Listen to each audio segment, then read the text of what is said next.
Donc je te laisse la parole, Pierre, pour ce sujet, l'humanité, victime de crimes, regard, au pluriel, en droit pénal international. Merci Marianne. Bonjour à toutes et à tous. Alors avant de commencer, et comme c'est l'usage, je m'associerai à tous les remerciements qui ont été faits depuis ce matin à l'égard des deux organisateurs de cette manifestation. Je dis aussi tout mon plaisir qui est d'être présent parmi vous aujourd'hui, parce que ça me permet de voir les étudiants de la double licence droit philo, que je remercie d'être présents, car on sait toute la semaine difficile qu'ils traversent, avec toutes les précoles et les cours qui se cumulent, et aussi des remerciements que j'adresse aux autres étudiants, juristes ou non, qui sont présents parmi nous. Un dernier mot, quand même, à l'égard de mon acolyte, co-directeur, philosophe, et des deux anciens co-directeurs, Tris, Ania et Michel, pour leur soutien. Sachez que j'en suis particulièrement sensible. Alors il me revient de clôturer l'aspect pénal de cette journée en vous parlant de l'humanité victime de crimes internationaux. Malgré le titre, contrairement au titre, je ne traiterai pas l'aspect victimaire, en tout cas pas directement. Ça devait être Bernadette, et elle le fera à travers son écrit, elle le fera bien mieux que moi d'ailleurs. Pour ma part, je me concentrerai surtout sur l'homme criminel, et il ne faut pas entendre là quelconque réminiscence des théories lombrosiennes en la matière. L'homme criminel, l'humanité, cette valeur que l'on définira, et tout cela au prisme du droit international pénal. Alors, je vais peut-être revenir d'abord plus généralement sur ce qu'est le droit pénal, qu'il soit interne ou international, peu importe. On nous enseigne traditionnellement que le droit pénal, ce serait quoi? Ce serait l'étude de la réaction sociale institutionnalisée face à des infractions que l'on qualifie de crimes, délits ou contraventions. Et précisément, le droit serait la sanction pénale. Ce serait le droit de la sanction pénale, de la peine, cette sanction singulière qui fait toute la nature même de ce droit. Et tel est également le cas du droit international pénal, que l'on définit en reprenant certaines définitions d'auteurs comme l'aspect pénal du droit international public, et qui présente donc cette particularité d'être aussi, et là je paraphrase Lombois, la discipline juridique ayant pour objet les rapports du droit de punir, droit pénal, et de la souveraineté des États, droit international public. La première chose que je peux dire quand on nous enseigne ces définitions, c'est que celles-ci ne nous enseignent pas directement, a priori du moins, que c'est l'homme, ses vices, ses faiblesses, aucune de ses vertus, son immoralité, qui sont à l'origine de cette réaction sociale particulière. Et en effet, le juriste, et spécifiquement le pénaliste, ne semble s'intéresser qu'à l'interdit légal et à la configuration de cette réaction sociale particulière. Et le comportement de l'homme criminel, l'infracteur, paraît alors être dilué par la logique juridique via ce procédé qui est propre aux pénalistes, celui de l'incrimination. Et ainsi, des faits sociaux qui sont réprouvés entrent dans la sphère répressive et se transforment alors en infraction pénale. Le droit pénal n'est donc, a priori, pas étranger à la nature de l'homme. Et d'ailleurs, le droit pénal connaît d'un principe cardinal qui a été évoqué tout à l'heure par Simon, celui de la responsabilité pénale personnelle. Il est consacré certes en droit français à l'article 121.1 du Code pénal, et pour ce qui m'intéresse moi, en droit international pénal, notamment à l'article 25 du statut de Rome de la Cour pénale internationale. Principe, je le rappelle, qui veut que chaque individu est donc pénalement responsable des faits qu'il commet. Mais en dehors de ces textes, où l'homme est consacré par le droit dans le champ de la répression, finalement, peu de dispositions pénales nous enseigne explicitement du moins que quelle est la nature de l'homme et la manière dont elle est prise en compte par le droit et dans quelle mesure cette nature de l'homme criminel conditionne, module, réforme ou renouvelle la nature même du droit pénal, qu'il soit interne ou international. Me concernant, je concentrerai mes développements sur ce qu'on appelle le droit international pénal, soit le droit appliqué par les juridictions pénales internationales. Je me fonderai sur les 5 qui figurent sur le PowerPoint, les 2 tribunaux militaires internationaux de Nuremberg et de Tokyo, les tribunaux pénaux internationaux, ex-Yougoslavie, Rwanda, et la Cour pénale internationale, juridiction permanente. En la matière, les rapports entretenus entre hommes et droit semblent d'ailleurs, à mon sens, plus prégnants qu'en droit interne. Qu'il s'agisse de l'homme, ce sujet de droit capable de supporter une responsabilité pénale parce que doué d'intelligence et de volonté, ou de l'humanité, cette valeur commune, ce bien juridique protégé par le droit pénal, ils sont tous deux une composante essentielle de la création, du fonctionnement et du développement du droit international pénal. Le droit international pénal, c'est même, je dirais, façonné d'après et en rapport à ces références que constituent l'homme et l'humanité et qui demeurent au cœur de la répression et de la lutte contre l'impunité. La matière, pour ceux qui ne sont pas connaisseurs, est née au lendemain de la Seconde Guerre mondiale, donc c'est une matière quand même relativement récente, avec l'instauration des deux TMI, l'un à Nuremberg, je le disais, pour juger les exactions commises par l'Allemagne nazie, l'autre à Tokyo, dit également tribunal militaire international pour l'Extrême-Orient, je parlerai de celui de Tokyo plus simplement, chargé de juger les faits commis par le Japon durant la guerre du Pacifique. Et dans la perspective qui nous retient, la création de ces deux institutions constitue à mon sens un tournant majeur dans la mesure où le droit tel qu'il est inscrit dans leur texte consacre dans la sphère du droit international public un principe de responsabilité pénale individuelle. Responsabilité dans un droit qui ne connaissait à l'époque que de celle des États, consacrée par le principe de la souveraineté et des relations horizontales entre ces mêmes États. En outre, le droit des TMI, et ultérieurement celui des TPI et de la CPI, ne font que pénaliser les atteintes à un droit, c'est le droit international humanitaire, qu'on appelle aussi le jus in bello, soit les règles qui s'imposent aux belligérants et qui ont pour objet notamment la protection des personnes humaines, qu'il s'agisse de celles qui sont dans le conflit ou hors du conflit, les victimes civiles. Et on le voit naturellement, le droit international pénal nous confronte à deux figures de la nature de l'homme. Une première où le droit international voit poindre l'humanité en tant que nouvelle valeur contre laquelle aucune atteinte ne sera désormais permise. Et une seconde figure où ce n'est plus l'humanité, mais l'homme, ce sujet de droit, incarné à travers la figure de l'infracteur, qui sera replacé au centre de l'arène normative et judiciaire et contre laquelle, je le dis bien contre laquelle, le droit se construira, afin qu'il ne puisse échapper à sa responsabilité pénale. Tels sont en tout cas les deux axes que je vous propose de traiter au cours de mon exposé, et donc je ne vais pas être original, ce sera deux parties, deux sous-parties. Première partie donc, premier axe, consacrer l'humanité comme valeur du droit international pénal. On se situe là à la fin de la Seconde Guerre mondiale et ça correspond à un temps où la guerre va être sujette à des illégalités qui peuvent elles-mêmes entraîner une responsabilité pénale des dirigeants étatiques. Et cette recomposition du droit international est essentiellement due, en tout cas pour ce qui m'intéresse moi cet après-midi, à l'impulsion de valeurs nouvelles et notamment la valeur humanité. Son arrivée dans la sphère du droit international public et des rapports étatiques permet ainsi, premier axe, de consacrer cette matière, ce domaine, ce droit international pénal, et deuxième axe, d'incriminer les atteintes portées à l'humanité. Donc, premier temps, consacrer le droit. Pour saisir véritablement le rôle joué par la valeur humanité dans cette consécration, je vais me pencher sur les rapports qu'entretient la guerre et le droit.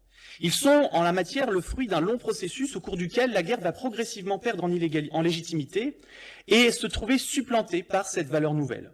Je distingue pour ma part trois temps, pour être assez schématique. Un premier temps où la guerre est intimement liée au principe de souveraineté étatique. Elle est une prérogative qui appartient en exclusivité à l'État, au prince, au souverain indépendant. Et ce même État souverain détient alors le pouvoir absolu d'arbitrer par la guerre ses relations extérieures. La guerre apparaît alors, à cette époque, comme un moyen de légitimer et de rétablir un droit. Elle est une affaire d'État, et elle est même, nous enseigne Carl Schmitt, un critère d'identification de l'État. La difficulté est alors que, de cette horizontalité des rapports entre États souverains, il nous est empêché de distinguer qui est l'agresseur et qui est l'agressé. Et finalement, cela est dû au fait que c'est justement parce que c'est le souverain, le prince, l'État, qui est lui-même le seul arbitre de la légalité de la guerre à cette époque. Le seul arbitre, dit-on, du jus ad bellum. Et cette conception de la guerre va prévaloir jusqu'à la Première Guerre mondiale, période durant laquelle deux textes vont contribuer à recomposer les rapports entre la guerre et le droit. C'est ce second temps de mon évolution. Il s'agit tout d'abord du traité de Versailles, 1919, et vous connaissez peut-être cette tentative infructueuse de juger le Kaiser allemand Guillaume II de Bavière, qui profitera de son impunité du fait de sa non-extradition. Et il s'agit aussi ensuite du pacte Bryan-Kellogg de 1928, qui, pour reprendre les termes de Kelsen, a contribué à moderniser la doctrine de la guerre en interdisant et en condamnant le recours à celle-ci. Et là, c'est un temps majeur parce qu'à partir de cet instant, la guerre va devenir hors la loi. Et Kelsen précise néanmoins, et ça a son importance, qu'il ne s'agit pas encore d'une forme de responsabilité pénale, ça reste une responsabilité international, d'accord, de l'État et du chef d'État résolu sur la base du droit international coutumier. Pour autant, et ça c'est mon interprétation, l'attachement de la guerre à un interdit n'est pas sans conséquence parce qu'il va venir redimensionner la vision qui prévalait jusqu'alors de la guerre et poser les jalons de ce troisième temps, celui de la judiciarisation du droit international et de la criminalisation de la guerre. Et ainsi, ce dépassement du concept de souveraineté étatique à celui de criminalisation des acteurs étatiques de la guerre s'opère parce que la guerre va engendrer des violences extrêmes qui portent atteinte à des valeurs supérieures à celles que protègent les États. Ce fut le cas avec les guerres menées par les nazis ou les Japonais et leur lot de barbarie, je n'y reviens pas, mais ces guerres et ces crimes ont été jusqu'à violer des principes fondamentaux du jus in bello, et notamment le respect de l'existence des victimes innocentes. Et Henri Donnedieu de Vabre, qui était le juge français à Nuremberg, dira ainsi qu'on ne peut faire à l'ennemi dans la guerre que les mots nécessaires pour obtenir satisfaction et être victorieux. Il faut, dit-il, respecter les personnes innocentes. Cette période du droit est donc marquée par l'adhésion des juristes aux théories justnaturalistes du droit international, qui permettra alors de dépasser le positivisme classique et le mythe de la souveraineté pour les publicistes et de la légalité pour les pénalistes au profit d'une doctrine nouvelle qui consiste à distinguer l'État souverain de la communauté internationale, dit-on à l'époque, des nations civilisées. Et d'après cette conception, l'État est limité par des principes moraux tels celui d'humanité. Et les juges de Nuremberg s'inscriront eux aussi dans ces considérations pour justifier la rétroactivité du droit de Nuremberg et précisément légitimer la découverte du principe de responsabilité pénale personnelle pour les atteintes à la paix et à l'humanité. Ils se fondent pour cela sur l'existence de nombreux précédents qu'ils regroupent sous la notion de conscience du monde, qui est elle-même une notion reprise d'un écrit de Kelsen qui parlait d'opinion publique du monde civilisé. Et il ne s'agit pas tant là d'une notion juridique que morale, mais qui va révéler tout le caractère absolu de certaines valeurs et qui impliquera que les atteintes à ces valeurs soient réprimées sévèrement par le biais du droit pénal. Et ce processus de création de la norme fait à mon sens écho aux mots de Durkheim qui les utilisait dans un autre contexte, mais qui nous disait « Nous ne réprouvons pas un acte parce qu'il est un crime, mais il est un crime parce que nous le réprouvons ». C'est donc un dépassement des particularismes étatiques et des valeurs qui sont propres à chaque souverain, de la diversité de ce que chaque souverain considère comme ses propres intérêts, de ses intérêts juridiques, moraux, au profit d'une communauté juridique globale, nouvelle, unifiée, et attachée à la préservation de cette valeur, l'humanité, et on le verra aussi, la paix. En d'autres termes, ce n'est plus l'homme et ses intérêts égoïstes qu'il s'agit de protéger à travers le droit pénal, comme on pourrait le voir quand on ouvre le code pénal français, à travers sa vie et sa propriété. Mais c'est l'homme en tant que composante d'un groupe humain. L'humanité devient alors un nouveau bien juridique, commun et à protéger par le recours au droit pénal. Et cette évolution se concrétisera dans le droit des tribunaux militaires internationaux à travers la notion de crime contre l'humanité. Alors, je le rappelle, mais incriminer pour le juriste, c'est le fait de faire entrer dans le champ du droit pénal des faits sociaux qui deviennent dès lors, pas par magie, mais des infractions pénales. Et à cet égard, l'incrimination du crime contre l'humanité est forte de changements. En effet, en tant que composante nouvelle de l'ordre public répressif international, l'incrimination permet une protection contre les atteintes inhumaines, celles qui tendent, nous dit Michel Massé, à dépersonnaliser les victimes, à les déshumaniser, à les rejeter de la communauté des hommes, parce que ces humains seraient considérés comme des sous-hommes, justifiant alors que les pires atrocités leur soient faites. Mireille Delmas-Marty, pour sa part, parle, elle, d'un crime qui serait la borne commune à toutes les cultures, celle qui marque le point à ne pas franchir. Mais l'incrimination permet également aux juridictions répressives de demander des comptes aux souverains, aux agents de l'État, jusqu'alors inatteignables parce que couverts par ce principe de souveraineté et cette non-ingérence qu'il justifie. Crime contre l'humanité donc, et on parle bien de crime ici parce qu'il n'existe que lorsque l'on parle des atteintes à l'humanité. Et en la matière, le droit international pénal ne connaît que des crimes et pas de délits ni de contraventions. En d'autres termes, ces infractions-là constitueraient les atteintes les plus graves. Et on parle d'ailleurs, à cet égard, de crimes internationaux par nature, comme un socle commun et originel qui polariserait toutes les atteintes les plus graves. Le crime contre l'humanité en est de cela. L'incrimination apparaît donc pour la première fois, je le disais, je ne l'ai pas dit, dans le droit des tribunaux militaires internationaux, article 6C pour Nuremberg, 5C pour Tokyo. Et alors, Donnedieu de Vabre, toujours celui-là, nous dira que, à Nuremberg, le crime contre l'humanité, c'est, je cite, volatilisé du fait du jugement. Je rajouterai que le crime s'est peut-être volatilisé aussi du fait du texte. Et c'est bien là le paradoxe. Parce qu'à cette évolution qu'a constitué l'arrivée du crime contre l'humanité en 1945, celui-ci sera, si ce n'est occulté, du moins grandement marginalisé. Je m'explique. Lorsque les condamnés à Nuremberg et à Tokyo seront condamnés pour un crime contre l'humanité, ils le seront toujours systématiquement pour un crime contre la paix ou un crime de guerre, d'accord? Et là, c'est le texte qui nous l'enseigne, j'ai surligné à la fin, et en réalité, le texte, la norme d'incrimination vient rendre le crime contre l'humanité, fait du crime contre l'humanité un crime connexe, qui doit forcément se rattacher à l'un des deux autres crimes. Les raisons en sont très simples, il s'agissait déjà premièrement de limiter les atteintes au principe de la légalité criminelle, qui était cher aux pénalistes, et qui l'est toujours, parce que ce crime contre l'humanité, à la différence des deux autres, est une création rétroactive à Nuremberg, il ne préexistait pas dans les droits des États. Et autre chose, peut-être une considération plus politique, c'est qu'à l'époque, les vainqueurs, et surtout les Américains, voulaient surtout juger la guerre, plus que les atteintes aux victimes innocentes. Pour autant, ça ne minimise pas l'impact et le tournant majeur qu'a constitué ce crime, et on le verra d'ailleurs dans sa consécration ultérieure au travers d'autres textes. Un corpus qui est à la fois national, international, répressif ou qui ne l'est pas, mais une chose est sûre, c'est qu'il viendra consolider l'assise juridique du crime contre l'humanité. Je vous ai mis un inventaire chronologique mais pas exhaustif au PowerPoint. Moi, je m'arrête simplement sur le dernier temps, les années 90, parce que là, en réalité, ça correspond à un temps où l'aspect répressif va être réinvesti alors qu'il avait été abandonné depuis Nuremberg et Tokyo. Il sera d'abord réinvesti en 90 en droit international pénal avec les statuts des TPI, Rwanda, ex-Yougoslavie, et puis aussi dans notre corpus interne, petite incartade à ma méthode, mais dans notre droit français, le code pénal de 92 entre en vigueur en 94, le crime contre l'humanité fait son apparition en tête de la partie spéciale du code, dans un titre 1 intitulé des crimes contre l'humanité, et il prend sa place aux côtés du génocide. Et là, ça me permet de faire une petite parenthèse sur ce fameux génocide, parce que alors, le crime de génocide a été découvert par ce monsieur, Raphaël Lemkin, et il n'apparaîtra pas dans les statuts du tribunal de Nuremberg, Tokyo, ni dans les jugements. Il faudra attendre 48 pour qu'une convention consacre le crime de génocide. Et pourquoi j'en parle? Parce qu'en réalité, le crime de génocide et le crime contre l'humanité protègent des mêmes valeurs. C'est la vie, c'est la dignité, c'est l'intégrité.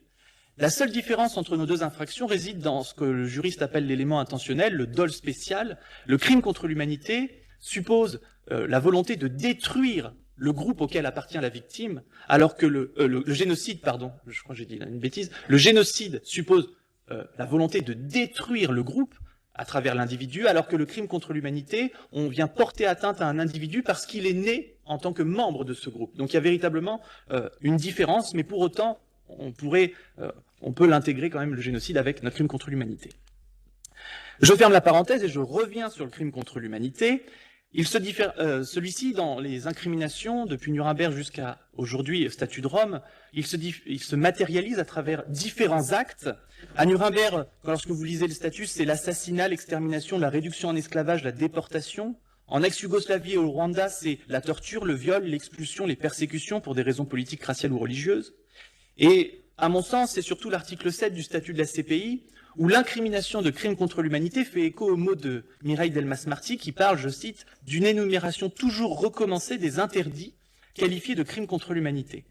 Et en effet, lorsque vous ouvrez le statut de Rome, vous constatez que le crime contre l'humanité comprend maintenant 2 pages de crimes qualifiables de crimes contre l'humanité. Alors je m'explique un peu, je vous ai fait un petit schéma d'une construction d'une norme d'incrimination d'après le droit international pénal, et c'est une singularité par rapport à nos normes que l'on connaît en droit interne. On a 2 parties, on a un premier bloc qu'on appelle le chapeau, et en réalité là c'est le crime contre l'humanité, le crime singulier, c'est-à-dire les éléments qui permettent de caractériser le crime contre l'humanité en tant que tel, c'est l'élément contextuel. Et ensuite, deuxième bloc, et donc là j'en ai mis quelques-uns, mais vous en avez, je le disais, 2 pages, ce sont les crimes de droit commun, les actes sous-jacents, qui sont des crimes que l'on connaît dans nos législations répressives internes. Et en réalité, ces différents actes constituent donc, je le dis, des crimes de droit commun, mais lorsqu'ils sont accolés à l'humanité, lorsqu'ils sont commis dans le cadre d'une attaque généralisée ou systématique lancée contre une population civile en connaissance de cette attaque, ils révèlent alors une gravité sans précédent. Et leurs auteurs ne sont plus seulement alors des assassins, ils sont non plus seulement des violeurs, ils sont des criminels contre l'humanité. Et c'est là le réinvestissement de la fonction symbolique du droit, cet étiquetage, duquel découle la qualification du crime contre l'humanité, qui vient stigmatiser un crime de droit commun en tant que crime contre l'humanité, parmi les plus graves, et qui va emporter un régime juridique spécifique, applicable désormais à notre homme criminel. C'est mon deuxième temps, où on va sanctionner l'homme en tant que sujet du droit. L'homme donc pris maintenant dans sa dimension singulière, c'est un élément objectif d'application du droit pénal. Cet homme, qui est-il? Il est, avant la décision de confirmation des charges, le suspect, après celle-ci, il est l'accusé, et une fois la décision de condamnation rendue, il est le coupable, le condamné, le criminel, comme vous voulez. L'homme est donc irrémédiablement associé au fait qu'il commet, ou qu'il aurait commis. Le droit vient donc prendre en compte cette qualité, et vient se configurer d'après celui-ci afin de sanctionner les faits commis. Et c'est du moins l'interprétation que moi je fais des règles à la fois de compétence des juridictions pénales internationales, ce qui sera mon premier axe, mais également, deuxième axe, des règles du droit international pénal qui s'organisent afin que l'individu ne puisse échapper à sa responsabilité. Premier axe donc, l'homme au cœur des compétences juridictionnelles. Et compétences juridictionnelles au pluriel, ça va avoir toute son importance, vous allez voir. À Nuremberg, on nous parle des grands criminels des pays européens de l'Axe. En ex-Yougoslavie, on nous parle des personnes présumées responsables des violations graves du droit international humanitaire. Et cette compétence des juridictions est affirmée dès les premiers développements des textes qui régissent ces juridictions. Ces éléments de compétence insistent sur le lien entretenu, à mon sens, entre la nature de l'homme et la création de la juridiction. Ces juridictions n'existent que parce que ces hommes-là sont des grands criminels de guerre, sont présumés responsables de violations graves. Et certes, vous allez me dire, c'est la gravité qui est avant tout mise en avant. Oui, c'est la gravité des actes qui est déterminante. Mais ces actes sont indissociables de l'homme qui les commet, de l'existence de l'homme. Il devient cet homme-là, donc, à mon sens, un élément déterminant de la compétence des juridictions. Alors, assez logiquement, l'homme est au cœur de la première des compétences, la compétence rationnée personnelle, la compétence personnelle. Précisément, le droit international pénal n'est compétent qu'à l'égard des seules personnes physiques. Et ce fondement de la compétence personnelle est affirmé dès Nuremberg et Tokyo, article 5 pour Tokyo, 6 pour Nuremberg.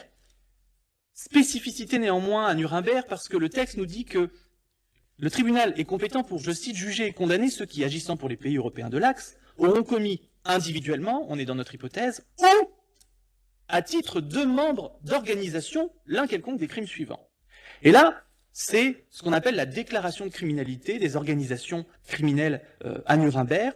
En réalité, c'était une compétence qui était donnée au tribunal de Nuremberg de déclarer criminelles des organisations criminelles. Donc, aucun individu n'était condamné pour ça, c'était une organisation, c'était un groupement criminel. Parce qu'on sait très bien, le Troisième Reich comprenait de nombreuses organisations qui commettaient des crimes d'une gravité sans précédent, d'une ampleur sans précédent, qui comprenaient un nombre très important d'individus, je pense notamment à la SS, à la SD, à la Gestapo, et toutes ces organisations impliquaient tellement d'individus que le tribunal ne pouvait pas les juger par lui-même. En d'autres termes, le tribunal était simplement compétent pour déclarer l'organisation criminelle, ce qui permettait ensuite aux juridictions internes qui prenaient le relais, qui ont pris le relais du tribunal de Nuremberg, de condamner les individus pour leur appartenance à ce groupe criminel. Et le tribunal de Nuremberg déclarera criminel notamment la SS et la Gestapo. Et fin de la parenthèse et fin de cette petite spécificité qui n'est pas une responsabilité pénale des personnes morales, c'est un embryon de responsabilité des groupements, point à la ligne. On ne retrouvera plus ça aujourd'hui à l'époque contemporaine, on se contente des personnes physiques, c'est consacré dans le droit des TPI, mais aussi dans le droit et le statut de la Cour pénale internationale, qui reste à mon sens le statut le plus abouti, pour deux raisons. Déjà, il est plus complet. On a beaucoup plus de matière quant à cette compétence personnelle. Déjà, l'article 1er évoque, je cite, la compétence de la Cour à l'égard des personnes. Très bien. Ensuite, son article 25, paragraphe 1, précise qu'il s'agit des personnes physiques. Celle des personnes morales est exclue et celle de l'État, précisément, est exclue au paragraphe 4. Et enfin, l'article 26, suivant, précise que la Cour est incompétente à l'égard des personnes de moins de 18 ans au moment de la commission des prétendus crimes. Là, c'est une précision qui n'était pas faite dans les statuts antérieurs, mais qui existait quand même. Deuxième raison qui me fait préférer le statut de Rome, c'est que la prise en compte de l'individu dépasse le seul cadre de la compétence personnelle et va innerver l'ensemble du mécanisme du statut de Rome. Et c'est là où je vous disais, c'est très important de parler des compétences au pluriel. Déjà, la compétence territoriale, ou ratione loci. Elle se fonde, elle, celle du statut de Rome, sur un mécanisme de compétence personnelle active, et qui est bien connu des pénalistes, qui permet de rattacher la compétence répressive à la nationalité de l'auteur des faits. C'est l'article 12 du statut qui nous l'enseigne, et il prévoit, je cite, je ne cite pas d'ailleurs, que la Cour n'est compétente que pour connaître d'affaires qui ont eu lieu, nous dit-il, sur le territoire d'un État partie, donc un État qui a ratifié le statut, ou par un ressortissant d'un État partie.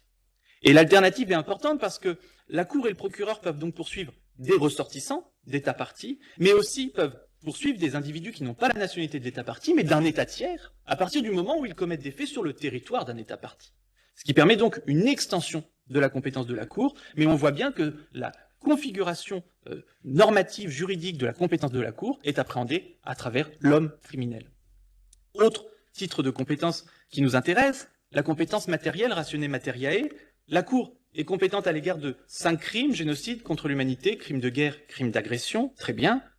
Et l'aspect normatif, vous allez me dire, a priori, il exclut l'homme. Or, à mon sens, celui-ci est réinvesti à travers une étape procédurale particulière qui est celle de la qualification des éléments constitutifs de l'infraction. Je prends un exemple, un crime de guerre, c'est le fait, par exemple, pour un individu d'utiliser un civil comme bouclier humain sur un terrain de conflit dans le cadre d'une politique ou d'un plan commis sur une grande échelle, et ce, nous dit le texte, avec intention et connaissance. Et il ne s'agit donc plus pour le juge ou le procureur à ce moment-là de raisonner dans l'abstrait à travers les valeurs atteintes, à travers la norme d'incrimination, mais il s'agit de s'interroger concrètement sur la part qui est prise par l'individu et quelle est sa responsabilité à travers cette étape de qualification. C'est donc un déplacement de la sphère symbolique, normative, à la sphère judiciaire très concrète. Et c'est toute la question de la qualification et de l'imputabilité d'un acte à son auteur qui nous place dans la perspective de cet auteur et qui le réintègre en tant qu'homme à travers les crimes qui entrent dans la compétence de la Cour. Enfin, dernier titre de compétence ratione temporis. Alors là, vous allez me dire, en principe, la compétence temporelle, elle est exclusive de toute considération liée au suspect. Je le pensais aussi jusqu'à temps que je me plonge dans le statut de Rome. Alors je le connais un peu, mais il y a des choses qui m'échappent. Et j'ai trouvé une petite pépite, c'est que en matière de compétence ratione temporis, le texte à l'article 24 nous parle d'une non-rétroactivité ratione personae. C'est l'aveu de ce que l'on mêle les deux. Et ça m'a fasciné. En réalité, ici, votre article 24 ne fait que reprendre l'article 11 qui prévoit que la Cour est incompétente pour les faits qui ont été commis antérieurement à son entrée en vigueur. Pas de rétroactivité du droit de la Cour. Très bien. Et l'article 24 ne fait alors que décliner ce principe comme des droits au profit de notre suspect, paragraphe 1, ou comme un corollaire du principe de l'égalité, le paragraphe 2, qui nous parle de la rétroactivité de la loi pénale plus douce. Et il ne s'agit pas donc d'appréhender de manière brutale la compétence temporelle, que d'appréhender celle-ci à travers l'homme, suspect, et de garantir à ce même individu des droits les plus fondamentaux. Alors j'entends bien certains me dire, oui mais attendez, depuis le début vous nous parlez du droit en tant qu'il sanctionne l'homme, et là vous venez nous donner un élément qui vient lui garantir des droits. Je dirais oui, d'accord, très bien, mais j'ai pas abattu ma dernière carte. Je pense à un autre principe de compétence temporelle qui est celui très connu des pénalistes internationalistes, celui de l'imprescriptibilité. Le principe de l'imprescriptibilité, article 29 du statut, qui se fonde sur un rejet de l'écoulement du temps, d'accord, c'est un principe cardinal en matière de lutte contre l'impunité, et principe qui nous fait alors basculer par rapport au principe que nous on connaît principalement dans nos droits internes, dans le domaine de l'exception, ce qui sera le dernier temps de ma démonstration. L'idée ici que je voudrais défendre et développer, c'est que parce que l'homme est suspecté d'avoir commis des faits qui sont d'une gravité supérieure, le droit va s'adapter à lui pour lui appliquer des règles qui viennent sanctionner sa qualité de génocidaire, de criminel de guerre ou contre l'humanité. Ils viennent stigmatiser cet homme, ils viennent aggraver sa situation, ils viennent réduire tout espoir qu'il aurait d'échapper à sa responsabilité pénale. Et ces règles vont s'appliquer certes au stade de la déclaration de culpabilité et du prononcé de la peine, mais aussi en amont du procès. Ça touche et ces règles-là on pourrait qualifier des règles dérogatoires au droit commun dans le sens où elles vont s'opposer aux logiques juridiques que nous on va connaître en droit interne, en droit pénal interne. Et ces logiques, ces règles particulières s'appliquent à la fois d'un point de vue formel et substantiel. Alors, D'un point de vue formel, c'est le principe de l'imprescriptibilité, déjà j'en parlais, article 29, rejet de l'écoulement du temps, l'individu ne pourra jamais espérer échapper à sa responsabilité par l'écoulement du temps et l'arrivée de l'oubli, il y a seulement l'arrivée de son temps, de sa vie, qui pourra lui permettre d'échapper à sa responsabilité très bien. Deuxièmement, il s'agit aussi des règles qui sont relatives à l'arrestation et à la détention avant jugement des personnes poursuivies. La privation de liberté, en droit international pénal, est érigée au rang de principe, et la liberté du suspect est érigée au rang des exceptions. Et là, c'est vraiment un renversement de ce qu'on peut connaître, nous, dans notre code pénal et notre code de procédure pénale en droit français. La gravité des charges retenues contre l'accusé, la personne suspectée, justifie donc le principe de délivrance d'un mandat d'arrêt. Donc on rejette la possibilité pour l'individu de se présenter lui-même à la juridiction. Mais ça suppose aussi le maintien du suspect en détention à la fois durant la phase d'enquête, la phase initiale de première instance, et aussi d'appel. Et tout ça, c'est érigé au rang de principe.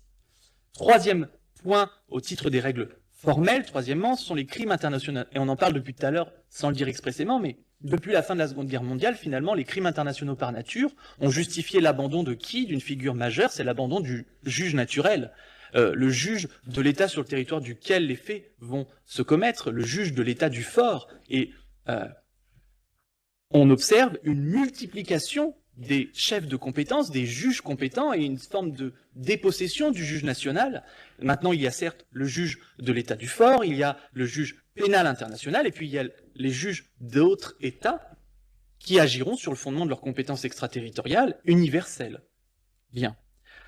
Au titre des règles substantielles, je serai plus rapide, mais la gravité, on l'a dit, justifie à Nuremberg de rejeter, de responsabiliser les hommes, responsabilité pénale individuelle, certes, mais elle justifie aussi de rejeter les immunités, les qualités officielles des accusés, c'est ce que consacre l'article 27 du statut de Rome, et plus généralement, les individus suspectés de crimes internationaux par nature se voient refuser le bénéfice de toute mesure qui pourrait favoriser l'impunité, telles les grâces et les amnisties. Et ce, à rebours de ce que l'on connaît en droit interne, encore une fois, et de ce que juge la Cour de cassation. Là, vous avez un arrêt Kadhafi qui date de 2001, mais vous en avez un encore plus récent où elle a réaffirmé ce principe en 2019, je crois. Mais la sanction touche aussi, a fortiori, celui qui va être condamné par une juridiction. Et là, le droit pénal va donc s'appliquer dans toute sa rigueur. C'est la fin de mon exposé et c'est la fin du processus judiciaire. C'est tout d'abord la décision de condamnation qui vient marquer l'individu d'une qualité juridique infamante. Il n'est plus seulement le suspect ni le condamné, il est un criminel de guerre, il est un génocidaire, il est un criminel contre l'humanité.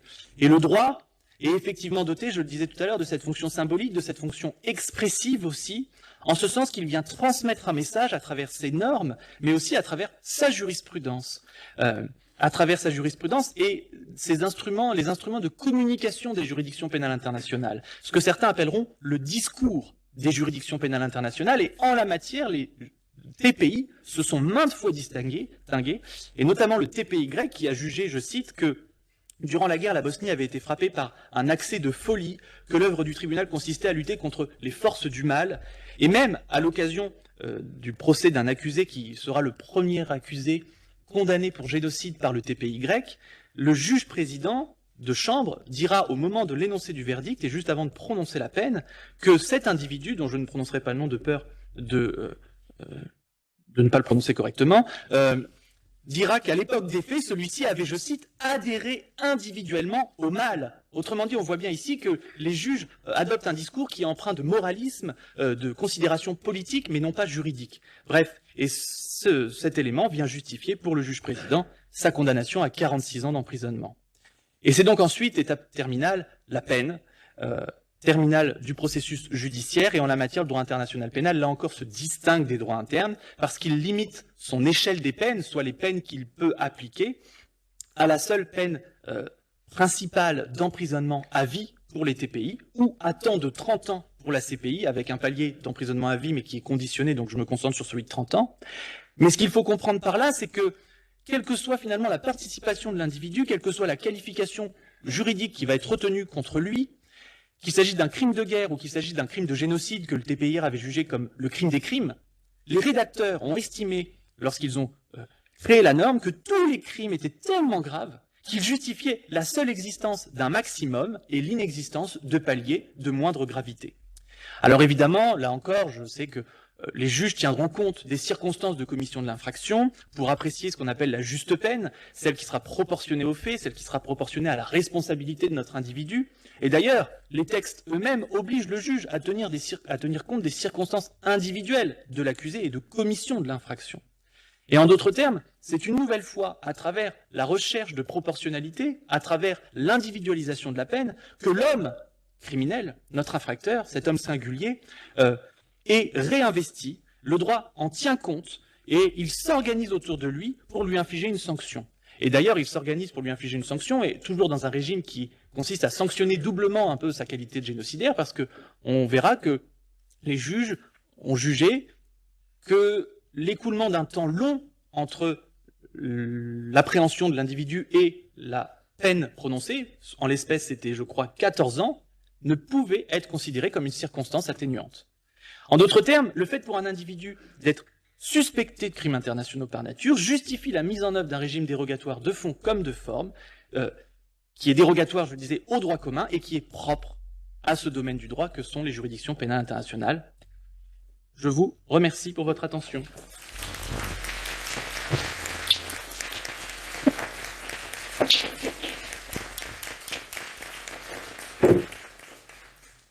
Bien, merci Pierre pour cet exposé. Je propose qu'on reporte les questions, comme il était prévu d'ailleurs, après l'écoute de la prochaine conférence.